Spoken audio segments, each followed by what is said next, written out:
Psalm 48, New Living Translation. A song, a psalm of the descendants of Korah. 1. How great is the Lord! How deserving of praise in the city of our God, which sits on his holy mountain. 2. It is high and magnificent. The whole earth rejoices to see it. Mount Zion, the holy mountain, is the city of the great King. 3. God himself is in Jerusalem's towers, revealing himself as its defender. 4. The kings of the earth joined forces and advanced against the city. 5. But when they saw it, they were stunned. They were terrified and ran away. 6. They were gripped with terror and writhed in pain like a woman in labor. 7. You destroyed them like the mighty ships of Tarshish, shattered by a powerful east wind. 8. We had heard of the city's glory, but now we have seen it ourselves, the city of the Lord of heaven's armies.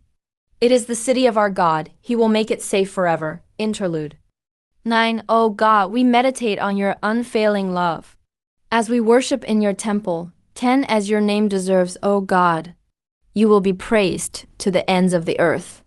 Your strong right hand is filled with victory. 11. Let the people on Mount Zion rejoice. Let all the towns of Judah be glad because of your justice. 12. Go, inspect the city of Jerusalem. Walk around and count the many towers.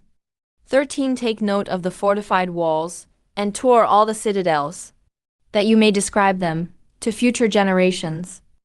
14. For this God is our God forever and ever, and he will guide us until we die. Key teachings and meaning.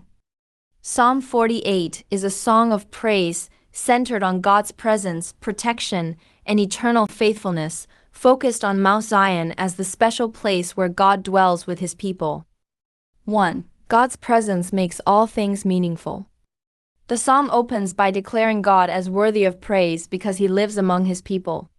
Zion is beautiful, strong, and full of joy, not because of its buildings or defenses, but because the great King is there. This teaches us that true security, beauty, and worth come from God's presence, not from worldly status or strength. 2. God defends his people. The passage describes powerful enemies, kings, and armies who attacked the city, but they were suddenly terrified and defeated. God is presented as the ultimate protector. No force can overcome those who belong to him. This reminds believers that when God is with them, they are safe, even when facing great challenges. 3. Experience and truth. The people first heard about God's glory, but then saw it for themselves. The psalm connects faith with personal experience. Knowing God is not just about what others say, but about seeing his faithfulness in real life. It encourages us to trust what we have witnessed of God's goodness. 4. God's name deserves universal praise. Verse 10 states that God should be praised everywhere, not just in one place. His power, love, and justice extend beyond his people to all the earth. This teaches that God's character is worthy of honor by everyone, everywhere. 5. Pass on faith to future generations. The psalm calls people to examine the city's strength and share what they see with children and grandchildren. It reminds us that our experiences of God's goodness are meant to be passed on, so that faith continues from one generation to the next. 6. God leads forever.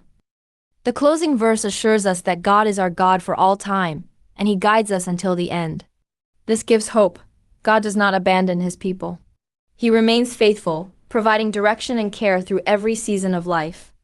In short, the psalm's core message is, when God is with you, you are safe, and his goodness is worthy of all praise and trust.